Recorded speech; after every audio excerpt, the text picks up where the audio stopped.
નમસ્તે વિદ્યાર્થી મિત્રો, આપણે ગયા લેક્ચરની અંદર વિવિધ પ્રકારના જે પ્રાણીઓના સમુદાય છે એની અંદર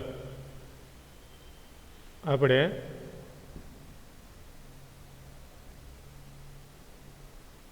મૃદુકાય સમુદાયના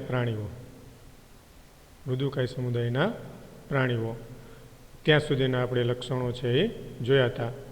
હવે ત્યાર પછીના જે આવા પ્રાણીઓનો સમુદાય છે એ સમુદાયની અંદર આવશે સૂળત્વચી સમુદાયના પ્રાણીઓ. તો આવા સૂળત્વચી સમુદાયના જે પ્રાણીઓ છે એના લક્ષણો છે એ કેવા જોવા મળે? સૂળત્વચી સમુદાયના પ્રાણીઓના લક્ષણ. તો આ પ્રકારના જે પ્રાણીઓ છે એની આપણને અહીંયા બાજુમાં આકૃતિ છે એ આપેલી છે કે આ પ્રકારના પ્રાણીઓ જે છે એની અંદર ખાસ કરીને જે તારા માછલી કે જેને આપણે સમુદ્ર તારા કહીએ છીએ અને બીજા કેટલાક જે આવા પ્રાણીઓ છે એમાં બરડ તારા છે અને અન્ય ખાસ કરીને આ બધા પ્રાણીઓ સમુદ્રની અંદર જોવા મળે. તો આવા બધા જે પ્રાણીઓ છે એ પ્રાણીઓના જો આપણે લક્ષણો જે છે એ જો લઈએ તો એ કેવા લક્ષણો ધરાવતા હોય જે આપણને અહીંયા દર્શાવેલ છે. તો આ પ્રકારના જે પ્રાણીઓ છે એના જે આવા લક્ષણો છે એ હવે આપણે એક પછી એક જોઈએ. તો આ પ્રાણીઓની અંદર મુખ્યત્વે એનું નામ શું છે? તો કે સૂળત્વચી. એટલે આ પ્રકારના પ્રાણીઓની અંદર એના શરીર ઉપર એવું સૂળોનું બનેલું બહિર્કંકાલ આવેલું છે કે જેને કારણે આ પ્રકારના જે પ્રાણીઓ છે એની અંદર આપણને સૂળોનું બહિર્કંકાલ એટલે શું? તો કે જેની અંદર એના શરીર ઉપર સૂળ એટલે કાંટાઓ, એવું કાંટાઓનું બનેલું આખું એવું બહિર્કંકાલ છે એ જોવા મળે. અને આ પ્રકારના બહિર્કંકાલની જે રચના છે એ આ પ્રાણીઓની વિશેષતા છે. એટલે આપણે આવા પ્રકારના પ્રાણીઓને સૂળત્વચી પ્રાણીઓ એમ કહીએ છીએ.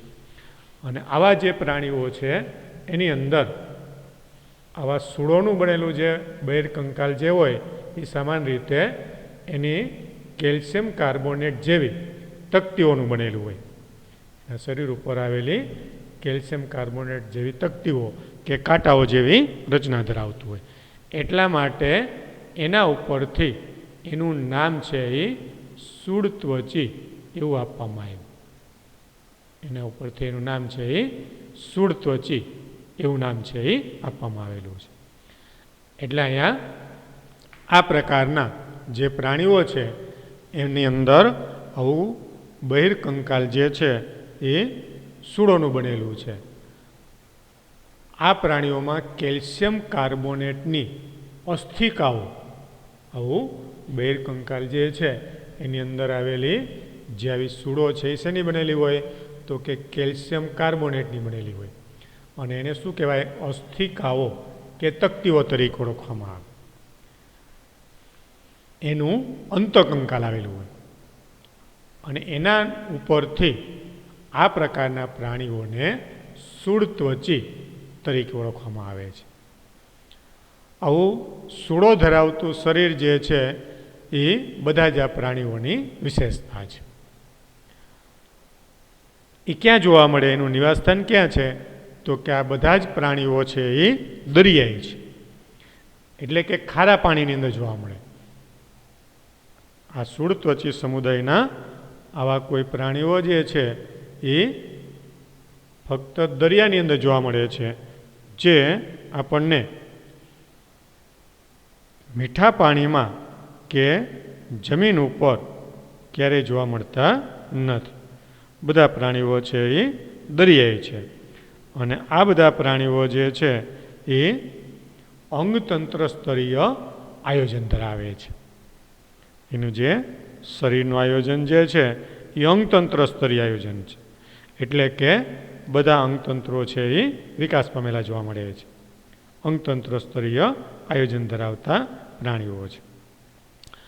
આ ઉપરાંત આવા પ્રાણીઓની અંદર સમમિતિની દ્રષ્ટિએ થોડીક વિશેષતા જોવા મળે છે.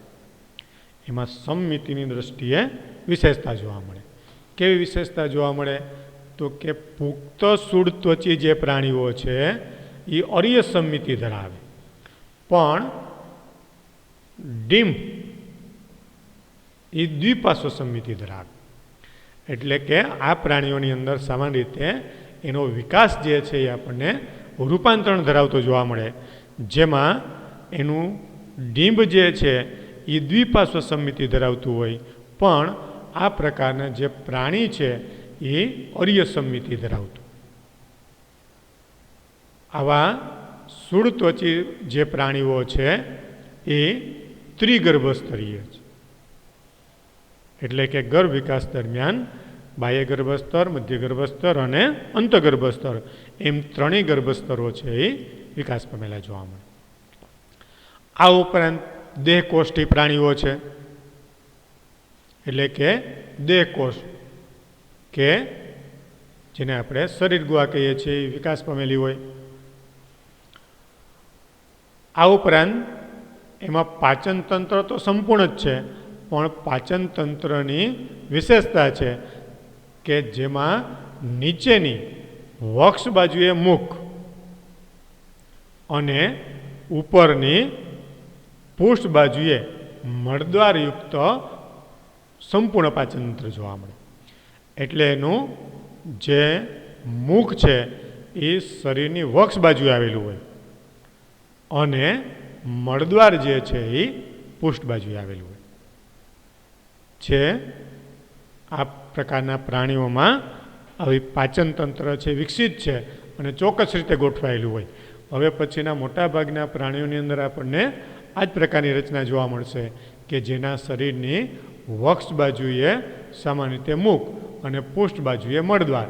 એટલે આવું વિકસિત પાચન તંત્ર આપણે જોવા મળે છે. આ ઉપરાંત આવા પ્રાણીઓની અંદર બીજી એની વિશેષતા છે કે જેની અંદર એનું શરીર જે છે એ અંદરની બાજુએથી એક વિશિષ્ટ પ્રકારની નલિકાઓની બનેલી આખી રચના ધરાવતું જોવા મળે છે. એના શરીરની અંદર આખી એક નલિકામય રચના ધરાવતું એનું શરીર છે આવેલું હોય. અંદરની બાજુએ વિશિષ્ટ પ્રકારની નલિકામય રચનાઓ છે એ જોવા મળે. અને આવા પ્રકારની જે આવી નલિકામય રચનાઓ જે છે એ રચનાને જલવાહક તંત્ર તરીકે ઓળખવામાં આવે. એને જલવાહક તંત્ર કહેવાય. વોટર વેસિક્યુલર સિસ્ટમ, જલવાહક તંત્ર એટલે કે જેને કહેવાય વોટર વેસિક્યુલર સિસ્ટમ તરીકે ઓળખાતી રચના જે છે એ સુડત્વચી સમુદાયના પ્રાણીઓની વિશિષ્ટ લાક્ષણિકતા છે. આખું જલ પરિવહન તંત્ર એની અંદર આવેલું છે. અને આવું જલ પરિવહન તંત્ર જે છે એ કેવું હોય તો કે આખા શરીરની અંદર ફેલાયેલું અને નલિકામય રચના ધરાવતું હોય, જેને કારણે એના શરીરની અંદર એ પ્રચલન કરી શકે. એના આવા જલવાહક તંત્રની અંદર પાણી ભરાય એટલે એના શરીરનું સરળતાથી હલનચલન થઈ શકે, જેથી કરીને જલ પરિવહન તંત્ર પ્રચલન માટે તો મુખ્ય ઉપયોગી છે જ. આ ઉપરાંત પ્રચલન કરી અને ખોરાક પકડવા માટે અને જુદા જુદા પ્રકારના દ્રવ્યોનું વહન કરવાનું પણ કામ કરે છે, જેમાં ખાસ કરીને પાણીનું પણ વહન થાય અને એની મદદથી શ્વસનનું કાર્ય પણ કરે.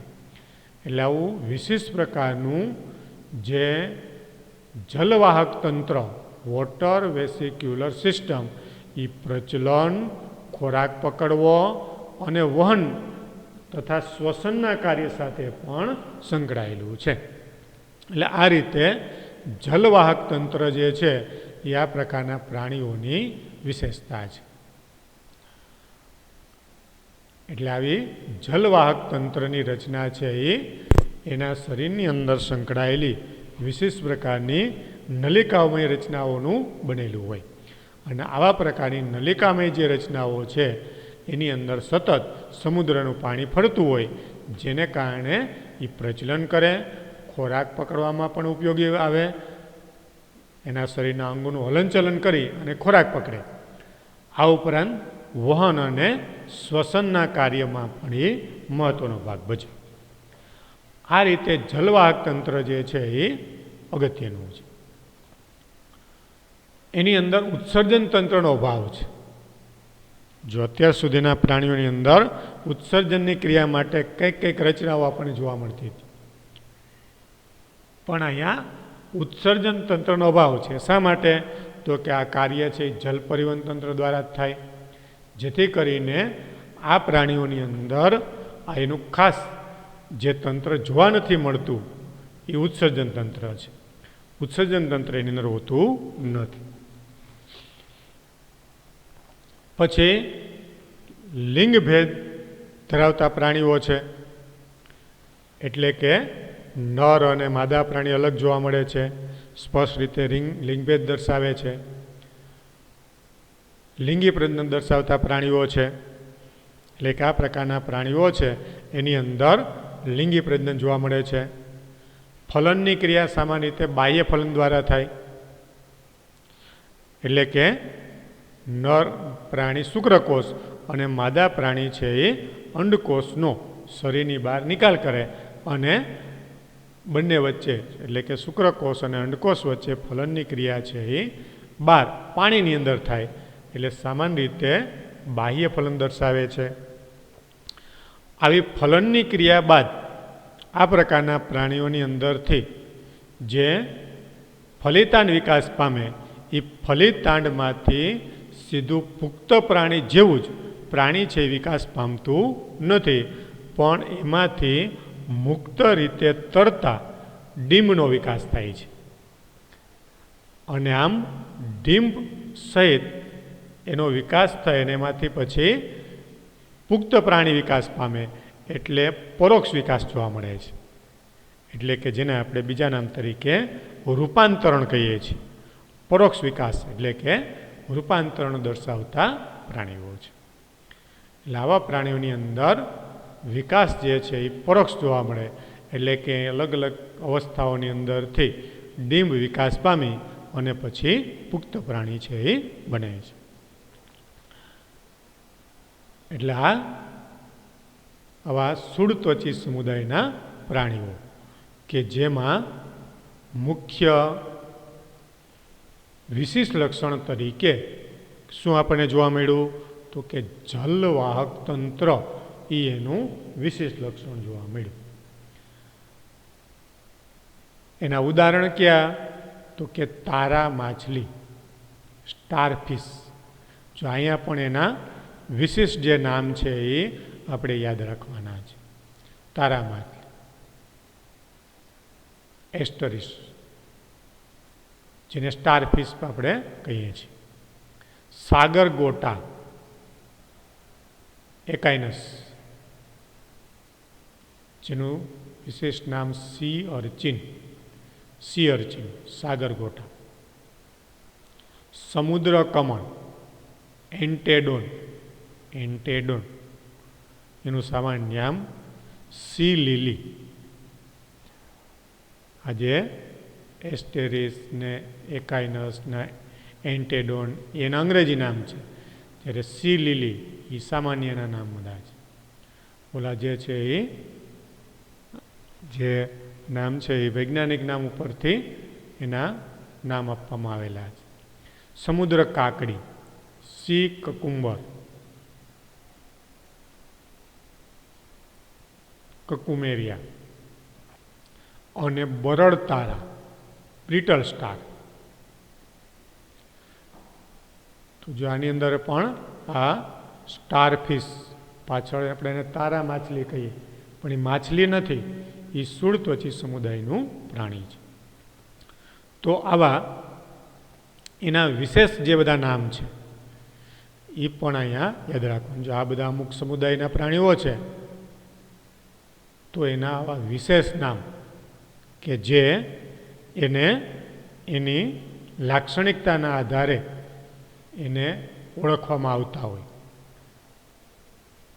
જે આપણને આવી નીટની પરીક્ષાઓની અંદર એનો ઉપયોગ કરવામાં આવતો હોય. સમુદ્રતાના બદલે આપણને સ્ટારફિશ એ નામ તો બરાબર આપણને ખબર પડી જાય, પણ સાગર ગોટા જેને આપણે સી અર્ચિન કહીએ, સી લીલી, સમુદ્ર કમળ, તો એવા નામ જે છે જેમાં આપણે આગળના સમુદાયની અંદર સંધિપાદ ને મૃદુકાઈની અંદર પણ આવા નામ છે આપણે જોઈ ગયા, એવા નામ છે આપણે અહીંયા ધ્યાનમાં રાખવાના. તો આ બધા પ્રકારની વિશેષતાઓ ધરાવતા આવા પ્રાણીઓ છે એ આ શૂળત્વચી સમુદાયના પ્રાણીઓ. ત્યાર પછીનો જે બીજો જે સમુદાય છે કે જે સામી મેરુદંડી સમુદાય. તો આવા સામી મેરુદંડી સમુદાયના જે પ્રાણીઓ છે એના લક્ષણો છે આપણને કેવા જોવા મળે. આ સામી મેરુદંડી સમુદાયની અંદર સમાવેશ થતા પ્રાણીઓ છે એમાં પાછળ મેરુદંડ એવો શબ્દ છે એ આવે છે. પણ આ પ્રકારના જે પ્રાણીઓ છે એની અંદર હજી આપણને કોઈ એવા મેરુદંડની રચના છે એ જોવા મળતી નથી. જો સામી મેરુદંડી પ્રાણી છે પણ એની અંદર કોઈ મેરુદંડની રચના જોવા મળતી નથી. આવા પ્રાણીઓની અંદર હજી મેરુદંડ નથી, પણ મેરુદંડી પ્રાણીઓની અંદર હોય એવા કેટલાક લક્ષણો આપણને આ પ્રકારના પ્રાણીઓની અંદર જોવા મળે છે. એટલે આપણે એને સામી મેરુદંડી પ્રાણીઓ કહીએ છીએ. હેમિકોર્ડેટા, કોર્ડેટા એટલે મેરુદંડી, હેમી એટલે સામી એટલે કે એની પહેલાંના પ્રાણીઓ. એમાં કોઈ મેરુદંડ નથી, પણ મેરુદંડી પ્રાણીઓની અંદર હોય એવા પ્રકારના કેટલાક લક્ષણો આપણને એની અંદર જોવા મળે છે. એટલે આપણે એને સામી મેરુદંડી પ્રાણીઓ કહીએ છીએ. આ સામી મેરુદંડી જે પ્રાણીઓ છે એ પેલા મેરુદંડી સમુદાયના ઉપસમુદાય તરીકે એને લેવામાં આવતો હતો. સામી મેરુદંડીને પેલા મેરુદંડી સમુદાયના એક ઉપસમુદાય તરીકે એને વર્ગીકરણમાં મૂકવામાં આવેલો હતો. પણ પછીથી ખ્યાલ આવ્યો કે આ સામી મેરુદંડી પ્રાણી જે છે એની અંદર મેરુદંડ જેવી કોઈ રચના તો ક્યારેય જોવા નથી મળતી, અને એના અન્ય લક્ષણોનો પણ અભ્યાસ થયો. એટલે હાલના વર્ગીકરણની અંદર એને અલગ સમુદાય તરીકે અમેરુદંડીની અંદર મૂકવામાં આવેલા છે. એટલે કે એને એક અલગ સમુદાય તરીકે જ મૂકી દીધા અને એને આ રીતે અમેરુદંડીમાં મૂકવામાં આવેલા છે. એટલે એને આ રીતે મેરુદંડી સમુદાયના ઉપસમુદાય તરીકે પહેલાં નામ આપવામાં આવેલું હતું, એટલે એને સામી મેરુદંડી એવું નામ આપ્યું હતું. પણ પછી એને અમેરુદંડી સમુદાયની અંદર મૂકવામાં આવ્યા, એટલે એનું નામ એમને જ રહ્યું, પણ એ મેરુદંડના કોઈ લક્ષણ ધરાવતા નથી. આ પ્રકારના પ્રાણીઓની અંદર એની સામાન્ય જે લક્ષણોની રચના છે આપણને કેવી જોવા મળે, તો કે આ સામી મેરુદંડી પ્રાણીઓના જે શરીર છે એમાં ગ્રીવા પ્રદેશમાં પ્રાથમિક રચના ધરાવે છે. સામી મેરુદંડી ગ્રીવા પ્રદેશમાં પ્રાથમિક પ્રકારની એવી રચના ધરાવે છે, જેને સ્ટોમોકોડ એટલે કે વળી શકે તેવી પોલી નળી જેવી રચના તરીકે ઓળખવામાં આવે છે, જે મેરુદંડ જેવી રચના છે. મેરુદંડ નથી, પણ એના જેવી રચના છે. એટલા માટે એને સામી મેરુદંડી એટલે કે મેરુદંડીમાં હોય એવા પ્રકારની રચના ધરાવતા પ્રાણી તરીકે ઓળખવામાં આવે છે.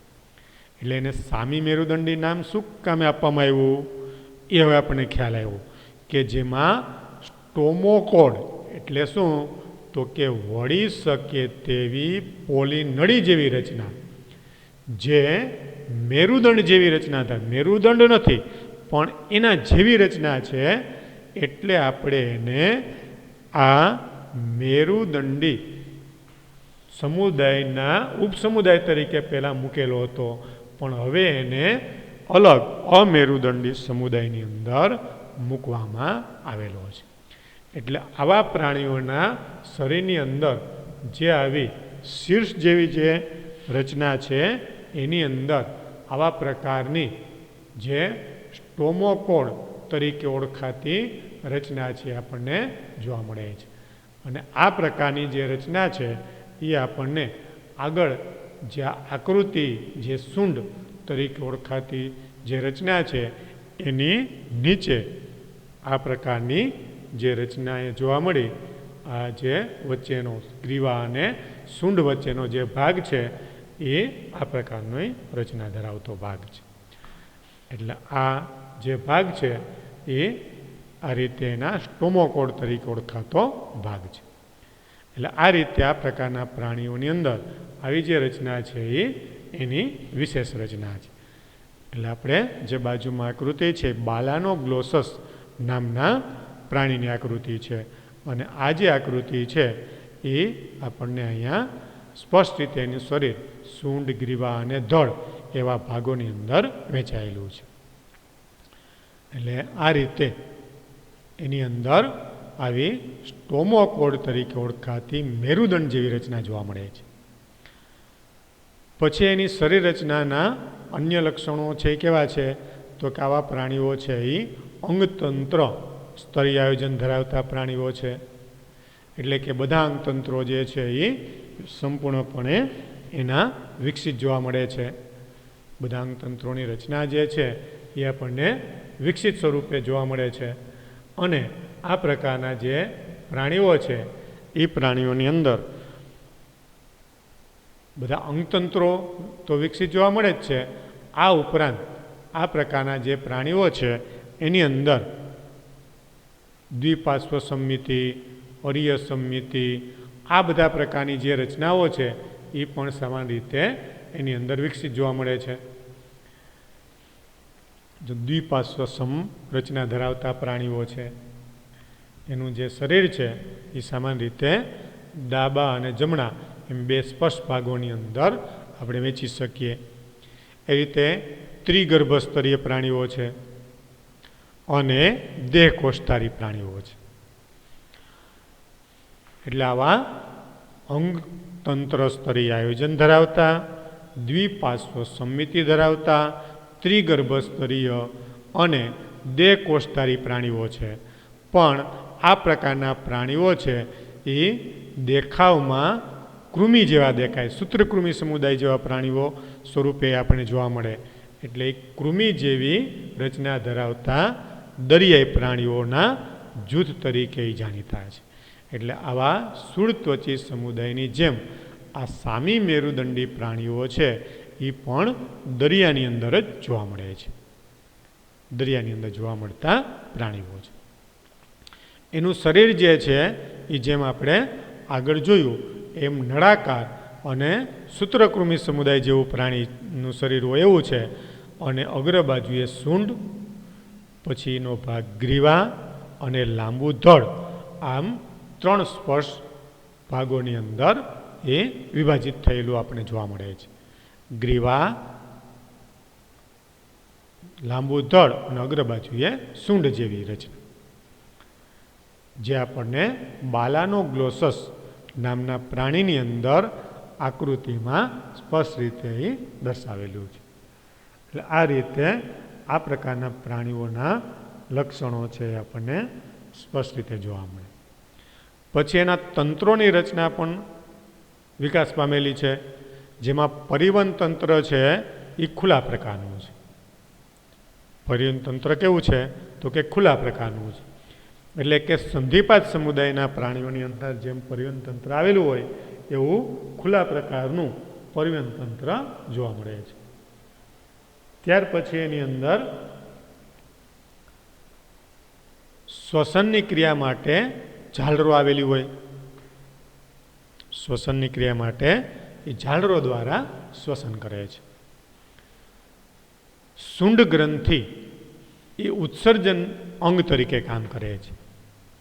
એની જે અગ્ર બાજુનો છેડો છે ત્યાં સૂંઢ આવેલી હોય, ત્યાં એક ગ્રંથિ જેવી રચના હોય જેને સૂંઢ ગ્રંથિ કહેવાય. અને આવી સૂંઢ ગ્રંથિ જે છે એ ઉત્સર્જનનું કાર્ય કરે છે. એટલે કે એના શરીરની અંદરથી ઉત્સર્ગ પદાર્થોને ગ્રહણ કરી અને શરીરની બહાર એનો નિકાલ કરવાનું કામ કરે છે. એટલે આ રીતે એની અંદર બધા તંત્રો છે વિકાસ પામેલા જ હોય. પાચન તંત્ર વિકસિત હોય, પરિવહન તંત્ર વિકસિત અને ખુલ્લા પ્રકારનું જોવા મળે, શ્વસનની ક્રિયા માટે ઝાલર જેવી રચના જોવા મળે, ઉત્સર્જનની ક્રિયા માટે સૂંઢ ગ્રંથિ આવેલી હોય. તો આ બધી રચના છે આપણે જોવા મળે. આપણે આગળ જોઈ ગયા કે ઉત્સર્જનની ક્રિયા માટેના ઉત્સર્જન તંત્ર કે ઉત્સર્જન અંગો છે એ કયા સમુદાયના પ્રાણીઓને જોવા નથી મળતા. તો આપણે આગળનો જે સમુદાય જોઈ ગયા ને શૂળત્વચી, એની અંદર આપણને આવા કોઈ ઉત્સર્જન અંગો જોવા મળતા નહોતા. પણ અહીંયા સૂંઢ ગ્રંથિ તરીકે ઓળખાતી રચના દ્વારા ઉત્સર્જનનું એ કાર્ય કરે છે. પછી એનું પ્રજનન તંત્ર. તો પ્રજનન તંત્રની અંદર મુખ્યત્વે આ પ્રકારના પ્રાણીઓ છે એની અંદર સ્પર્શ રીતે લિંગભેદ જોવા મળે છે. એટલે કે એકલિંગી પ્રાણીઓ છે. નર પ્રાણી અને માદા પ્રાણી બંને અલગ અલગ હોય. એમાં ફલનની ક્રિયા બાહ્ય ફલન દ્વારા થાય. એટલે કે નર પ્રાણી શુક્રકોષ અને માદા પ્રાણી છે એ અંડકોષનો ત્યાગ છે એ બહાર પાણીમાં કરે. કારણ કે બધા પ્રાણીઓ છે દરિયાઈ છે અને એના વચ્ચે ફલનની ક્રિયા છે એ પાણીમાં જ થાય. એટલે બાહ્ય ફલન જોવા મળે. પરોક્ષ ગર્ભ વિકાસ દર્શાવે. પરોક્ષ ગર્ભ વિકાસ એટલે શું? તો કે એના ફલિતાંડમાંથી વિકાસ પામી અને પહેલાં ડિંબ વિકાસ પામે અને ડિંબ છે એ વિવિધ પ્રકારની અવસ્થાઓમાંથી પસાર થઈ અને પછી એમાંથી પુખ્ત પ્રાણીમાં એનો વિકાસ થાય. તો આ રીતે પરોક્ષ ગર્ભ વિકાસ દર્શાવે. એટલે આ રીતે એકલિંગી પ્રાણીઓ છે, બાહ્ય ફલન દર્શાવતા અને પરોક્ષ ગર્ભ વિકાસ દર્શાવતા પ્રાણીઓ છે.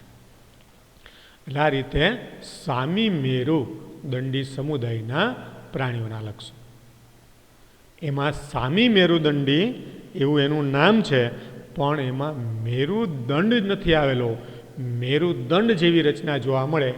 આ મેરુદંડ છે એ ક્યાં આવેલો છે? મેરુદંડ નહીં, પણ મેરુદંડ જેવી રચના ક્યાં આવેલી છે? તો કે જે એના ગ્રીવા પ્રદેશમાં પ્રાથમિક એવી રચના દર્શાવે જેને સ્ટોમોકોડ તરીકે ઓળખવામાં આવે, જે પોલી નળી જેવી મેરુદંડ જેવી રચના છે. એટલા માટે જ એને પહેલાં સામી મેરુદંડી સમુદાયને મેરુદંડી સમુદાયના ઉપસમુદાય તરીકે મૂકવામાં આવેલ હતો. પણ પછી ખ્યાલ આવ્યો કે એ કોઈ મેરુદંડ નથી, મેરુદંડ જેવી રચના છે, એટલે એને અમેરુદંડી સમુદાયના એક સમુદાય તરીકે મૂકવામાં આવેલો છે.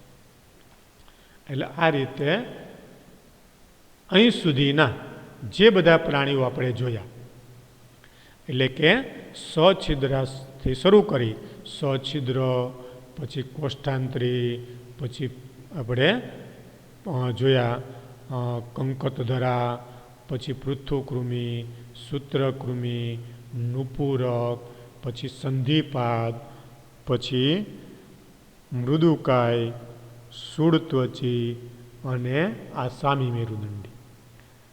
આ જે બધા સમુદાય જોયા એને આપણે અમેરુદંડી સમુદાયના પ્રાણીઓ કહીએ છીએ. અમેરુદંડી પ્રાણીઓ કહીએ છીએ.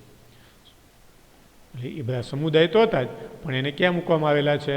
અમેરુદંડી વિભાગની અંદર એને મૂકવામાં આવેલા. અમેરુદંડી સમુદાય નથી, પણ એક વિભાગ છે, એની અંદર એને મૂકવામાં આવેલા છે. અને હવે ત્યાર પછીના પ્રાણીઓ જે મેરુદંડી છે એનો આખો એક અલગ સમુદાય છે આપવામાં આવેલો છે, જે કોર્ડેટા તરીકે ઓળખાય છે. મેરુદંડી સમુદાય. અને આ પ્રાણીઓ જે છે એ આ જે અમેરુદંડી પ્રાણીઓ જે છે એના કરતાં વિકસિત લક્ષણો ધરાવતા અને એના કરતાં ઉચ્ચ કક્ષાના પ્રાણીઓ છે. તો હવે આપણે આવા જે મેરુદંડી પ્રાણીઓ કે જેને આપણે કોર્ડેટા કહીએ છીએ એવા પ્રાણીઓના લક્ષણો જે છે એ આપણે જોવાના છે. પણ આપણે સામી મેરુદંડી જે પ્રાણીઓ છે એના ઉદાહરણ આપણે જોઈએ તો બાલાનોગ્લોસસ અને સેકોગ્લોસસ. આ બાલાનોગ્લોસસ અને સેકોગ્લોસસ એ આ સામી મેરુદંડી સમુદાયના ઉદાહરણ છે. જેમાં બાલાનોગ્લોસસની આકૃતિ આપણને બાજુમાં દોરેલી છે. બાલાનોગ્લોસસ કે જે આપણને કૃમિ જેવું દેખાય એટલે આપણને એ દરિયાઈ કૃમિઓના નામથી પણ આપણે એને ઓળખીએ છીએ. એટલે આવા પ્રકારના પ્રાણીઓના લક્ષણો છે આપણે જોયા. હવે પછી આ મેરુદંડી સમુદાયના પ્રાણીઓના લક્ષણો જે છે એ આપણે નેક્સ્ટ લેક્ચરની અંદર જોઈશું.